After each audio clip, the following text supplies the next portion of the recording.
Welcome to The Explainer. Today, we're going to break down the essential skills you absolutely need to not just survive, but really thrive in the age of AI. We're going to build your personal playbook step by step. Okay, let's just get right to it because this is the question on everyone's mind, right? There's so much anxiety out there about being replaced. But what if we've been asking the wrong question this whole time? Let's try to reframe this a bit. The way I see it, AI isn't here to replace you. It's an amplifier. It's a tool designed to take over all those repetitive, boring tasks so that you can finally focus on the work that actually matters, the work that needs a human touch. So what does that work? Well, let's start with the skills that are timeless, the skills that are uniquely human. These are the things that are becoming more valuable than ever because they're the skills AI can't replicate. It can only enhance them. This right here is probably the single most sought-after trait in the world right now. And notice, it's not a technical skill you can learn from a book. It's a mindset. It's all about your internal drive and how you tackle challenges in a world that is just constantly changing. I love this analogy from product leader Ojiu Desway because it's just so perfect. See, a thermometer, it just passively reflects its environment. But a thermostat? A thermostat actively shapes it. High agency is all about being that thermostat. So what does that actually look like day to day? Well, it means you move fast, you learn quickly. It means you act like you own the place, in a good way. Not waiting around for someone to give you permission, but just taking the initiative to drive things forward yourself. Okay, so if high agency is your engine, then influence is your steering wheel. Look, having great ideas is just not enough. In any company, big or small, you've got to be able to build momentum and get people on board with those ideas. And this quote from product leader Jessica Fain just nails it.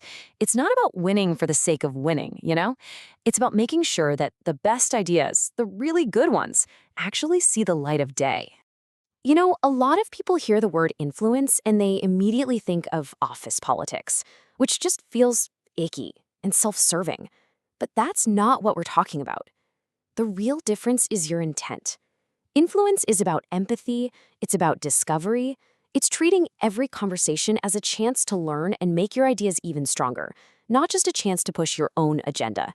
Okay, so building on that human core, let's shift gears and talk about the practical, hands-on skills you're going to need when you're working directly with these new AI systems. This is a huge shift in how we work, a really massive one. Instead of doing every single little thing yourself, your job is becoming more like an orchestrator. You're directing a team of AI agents to get the work done for you. And, leadership expert Julie Zuo points out that the rules for managing people apply here too.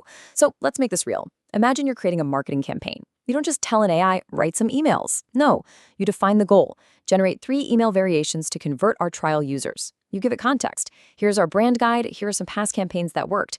And then you give high-level instructions. Make the first email about a pain point, the second about social proof, and the third about a special offer. Clarity, you see, is absolutely everything. So when you're actually creating something new with AI, you have to get good at 2 very different but equally important things. Think of it like being both an explorer and a judge. On one side, you have what some people call vibe coding, this totally open-ended, exploratory way of just seeing what an AI can even do. And on the other side, you have writing evils, which is a structured, systematic way to measure performance and define what good actually means. One is about discovery, the other is all about precision. Airtable's CEO, Howie Liu, just perfectly captures the spirit of vibe coding here. In those early stages of a new idea, you can't have these rigid tests. You gotta play. You have to experiment. You really do have to just throw stuff against the wall and see what's even possible. And then, on the flip side, Brendan Foodie from Scale AI makes this incredibly powerful point.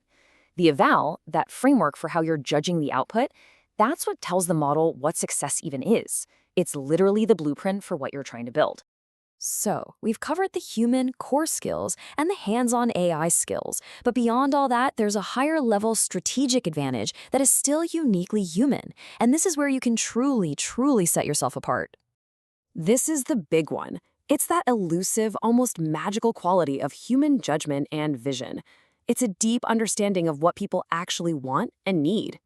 I mean, taste is what separates a product that just works from a product that people absolutely love.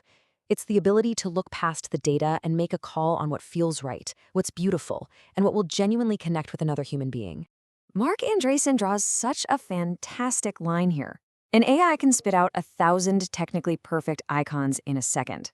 But capital D design, the big picture, the strategic vision of what you're building and why, that requires human taste. But here's the catch. Howie Liu points out that you can't just develop taste from way up in an ivory tower. To have good judgment about what AI can do, you've got to get your hands dirty. You have to be part of making the soup to really know how to taste it. So here's the crucial point. All of these skills we've talked about, high agency, influence, managing AI, taste, they're all built on one single foundational mindset. And without it, none of the others really matter. This just says it all, doesn't it? In a world that is changing this fast, the playbook you used last year is probably already out of date. Having the humility to admit you don't know everything, to stay curious, and to constantly be learning, that's the ultimate career insurance policy. And ultimately, that's the challenge, but it's also the massive opportunity that's in front of all of us. It's not about being replaced by a tool, it's about what you choose to build with it.